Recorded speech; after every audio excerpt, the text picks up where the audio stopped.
नमस्कार मित्रांनो, सहर्ष स्वागत आहे आपल्या मराठी मास्तरच्या यूट्यूब चॅनलमध्ये. घेऊन आलो आहोत अजून एक नवीन अपडेट. मित्रांनो, यापूर्वी शासनाने मे 2025मध्ये या शैक्षणिक वर्षातील जिल्हांतर्गत शिक्षण बदली प्रक्रिया पूर्ण होणार असल्याबाबतचे कल्पना यापूर्वीच दिलेली आहे. दरवर्षीप्रमाणे यावर्षीसुद्धा विन्सिस आय टी कंपनी मार्फतच ऑनलाईन ह्या शिक्षक बदल्या होणार आहे. यासाठी विन्सिस आय टी कंपनीने त्यांचे काम त्यांच्या पातळीवर सुरूसुद्धा केलेले आहे आणि त्या संदर्भात आजच्या व्हिडिओमध्ये आपण एक अपडेट बघणार आहे.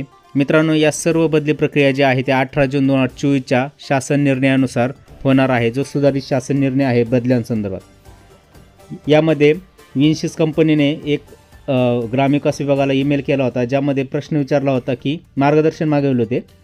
बदली अधिकार प्राप्त म्हणजे संवर्ग 3 मधील जे शिक्षक आहे, जे अवघड क्षेत्रामध्ये कार्यरत असतात, यांना मुद्दा क्रमांक 4.4.7 अन्वये पती पत्नी 1 युनिटचा लाभ देण्याच्या अनुषंगाने मार्गदर्शन करण्याबाबत हा विन्सिस कंपनीने एक मार्गदर्शन मागवलं होतं आणि त्या मार्गदर्शनाला उत्तर ग्रामविकास विभागाने दिलेलं आहे. ते आजच्या व्हिडिओमध्ये बघणार आहे.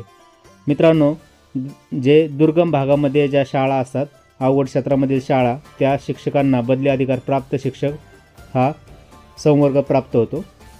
यामध्ये या शिक्षकांनासुद्धा संवर्ग 2 प्रमाणे पती पत्नी 1 युनिटचा लाभ घेता येतो. तो कसा आणि त्याचे काय मार्गदर्शन जे आहे ते ग्रामविकास विभागाने दिलेले आहे.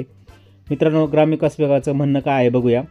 बदली अधिकार प्राप्त शिक्षक यांनी मुद्दा क्रमांक 4.4.7 अन्वये पती पत्नी 1 युनिटचा लाभ घेण्याची मागणी केली असेल तर त्यांनी दिलेल्या 30 प्राधान्यक्रम शाळांमध्ये दोघांची रिक्त जागांवर बदली होणे आवश्यक आहे.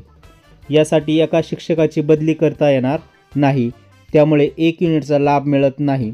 सबब बदली अधिकार प्राप्त शिक्षकांच्या बदल्या टप्पा क्रमांक 4 या टप्प्यावर संबंधित शिक्षक यांनी मुद्दा क्रमांक 4.4.7 अन्वये 1 युनिटचा लाभ देण्याची मागणी केली असल्यास सदर पती पत्नी शिक्षक या दोघांची त्यांनी दिलेले प्राधान्यक्रम विचारात घेऊन बदली करण्याची कार्यवाही प्रचलित नियमानुसार करण्यात यावी. म्हणजेच जे संवर्ग 3 मध्ये आहे, म्हणजे बदली अधिकार प्राप्तमध्ये आहेत, त्या शिक्षकांनासुद्धा पती पत्नी 1 युनिटचा लाभ घेता येणार आहे.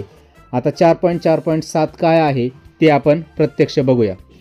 आता हे 18 जून 2024च्या शासन निर्णयामधील 4.4 म्हणजे टप्पा क्रमांक 4मध्ये बदली अधिकार प्राप्त शिक्षकांच्या बदल्यामध्ये कसा कार्यवाही करायची, टप्पा कसा पार पाडायचा, हे सर्व दिलेलं आहे. यामधील सर्वात शेवटचा मुद्दा आहे बघा, 10व्या पानावरील 4.4.7 बदली अधिकार प्राप्त संवर्गातील शिक्षकांना पती पत्नी 1 युनिट या तरतुदीचा लाभ देण्यात येईल.